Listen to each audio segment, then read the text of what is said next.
Hey there boys and girls, Lucky here and welcome back to another Overwatch video. So today I want to talk a little bit about the upcoming changes for Season 8 and why I think they might not be as good as some people think they are. So I'd say let's get right into it. Alright, so first of all I will link the article, or better said the blue post, in the description down below so you can go there and check it out and read it for yourself. To real quickly give you guys a summary of what it says. First of all, it will be limiting the skill rating variance for teams, which I think is good. Essentially, you might have to wait a little longer, but eventually you'll end up with the matches even more balanced, which is something that everyone should be looking forward. However, there's still the variance of 1000 SR below Diamond, 500 I think for Master players and 250 for GMs. Just so that you know, that is still possible to queue with friends, and this will still increase a lot of variance if people do that to your team or the other team, depending on which side you're on. Now, that's so far a pretty good thing. The other thing that however concerns me is removing personal performance skill rating adjustments for Diamond tier players and above. Now what this means is that of course usually when you're playing in Overwatch you get your stats, and your stats are being kind of compared to all the other players at the same rank and what kind of they have with their stats. Which means again, if you're performing better than the average, you should gain more SR. Now, from now on they will remove this, since they think it's not actually what the community wants and not benefiting in the right way. Now, first of all, let me say, I think the system that they have right now is better. It's not working properly though, so they would have to make some adjustments to make it properly fit. Most of the complaints that people have about the system is that one-tricks are being, well, treated better, since they have, well, stats way above the average of the normal players on their ranks, and hence they're gaining more SR.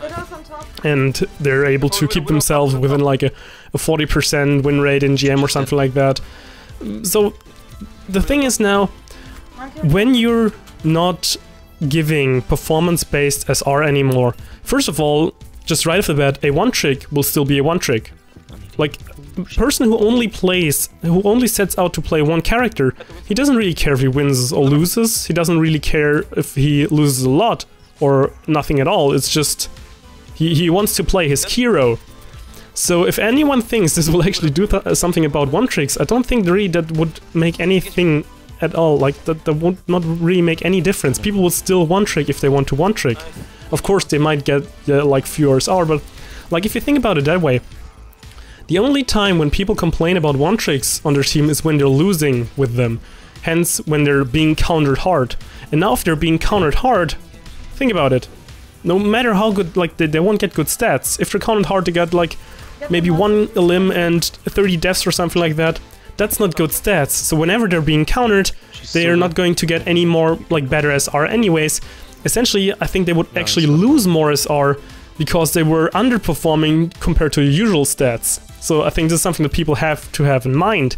Of course, the SR system, how it's calculating performance-based, doesn't completely work properly and is not completely working the way it is supposed to. So that's a little bit of an issue here. So that's why there's still these inconsistencies within the game, that some people gain more and less and kind of expected when you play against a better or worse team. That kind of, it's hard to really distinguish that, but I think it would still be better to have a performance-based SR system that is slightly tweaked and fixed instead of completely removing it for Diamond players and above, especially for Diamond tier. I'd agree if they do something for that like GM or maybe even Masters, but Diamond is still way too low. That's like top 10% of the players.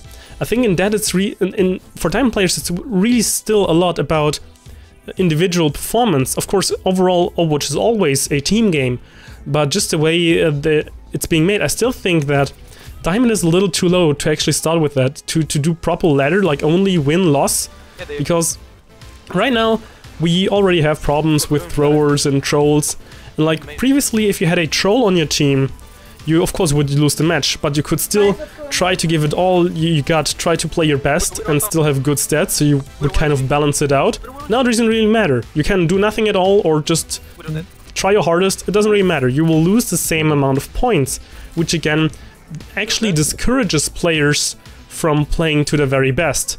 Of course some might say now that it actually, however, encourages to switch off to a different hero, but again I think like if you have a guy who's really set out to only play with one hero, or like only 2 heroes or something like that, he's not gonna change anyways. Of course, if you have a player that is already flexing or willing to change, he will probably do that sooner now, because he's not afraid of losing more SR because he's switching to many different heroes or something like that.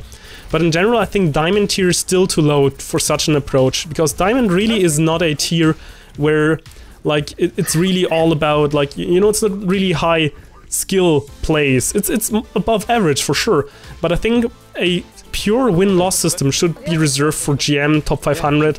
I think there it makes a lot more sense, and I think this is also the area where people are, like, would mostly be benefiting from that. I think that's also the reason why they started at Diamond, because below it's really a lot more about personal performance, and I think Diamond is kind of like an in-between there. I think it's still a little too low to actually implement that kind of system.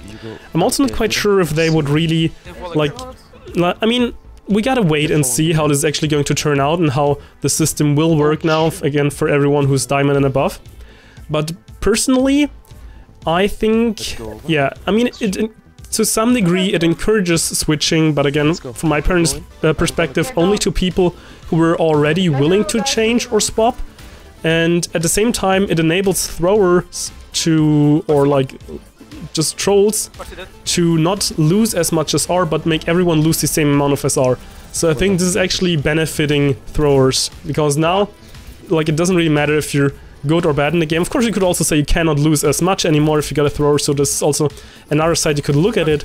So eventually we'll just have to wait and see how the actual SR gains and losses are actually about to be, to see if it's a better system or not. Personally, again, I think I would rather have the performance-based SR system, and then starting at GM top 500 make it only win-loss based, and maybe tweak it a little so that the adjustments for the SR are a little bit better reward for skill averages among like Diamond and below. But yeah, I think it's pretty much all for now. This was my take on the whole matter. Once again, I don't think this will remove one tricks in any way, and I still think that, as I explained earlier, it wouldn't really make a change for them at all, but could potentially hurt the honest, well, not honest, like, I mean, one tricks are also honest players in my opinion, so it could hurt, like I say, normal players just as much or even more. But yeah, it's pretty much all for now. I hope you enjoyed the video, and luckySkillFaker out.